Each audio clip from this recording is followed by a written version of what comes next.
Uşkan beni tanıdınız mı? Ya kaça tanıyamadım ha. Ben toy kılan 3 yıl oldu. Kınar bana toyluk diye. Ya etige yollap verdim ya bir filmle. Yollap be git içine. Ne mi yollapsız bilin konu içine. Baştan başlap gül aşk kız göçerken başlap içine.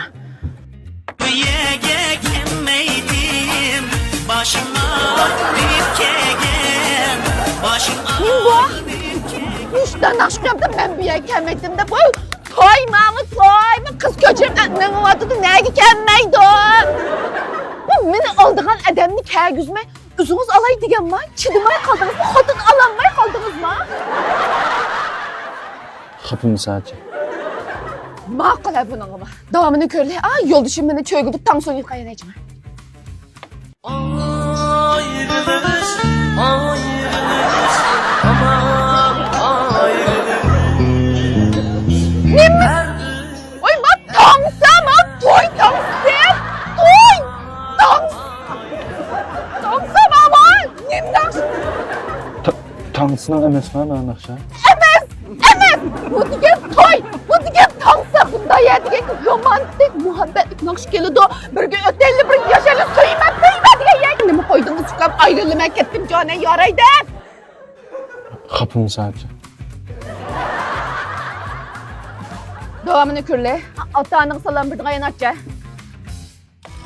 Titrep, mala bakkan günahıma. Bu yetmeydi tefe, ana Oktana! Otanım ayrım gep ez kağınma. Ma kızımın beşimden tevette de bu saram gay. Bizdeki sadece. Muşun oğlum kızım. Ya çıkılıp kes bunu. Yenisi al. Bizde koku nasıl? Tembek yakışı.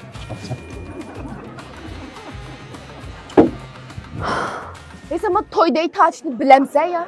Biz geç kılıvattırmış kestin.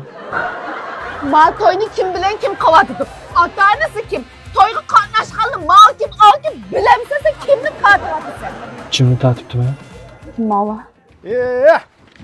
Mana kirep kıngla. Ha, soyuq iştikiringla ha.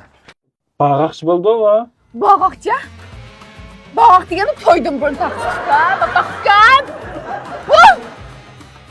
Tatmaytkan adam teslim kal. Kim ite? Kodum abıdım. Köden kamanın kudkine. Ne mi bilemse? Ne? Ya vaktimizdeki yatıyacının bütün daha yıkıp eketti bu. Lazı bara ya. Rafet. Ha.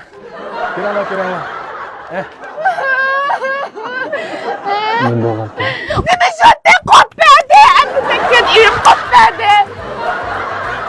Bundan film düşündüğü yolluğu bana. Şu vastan ama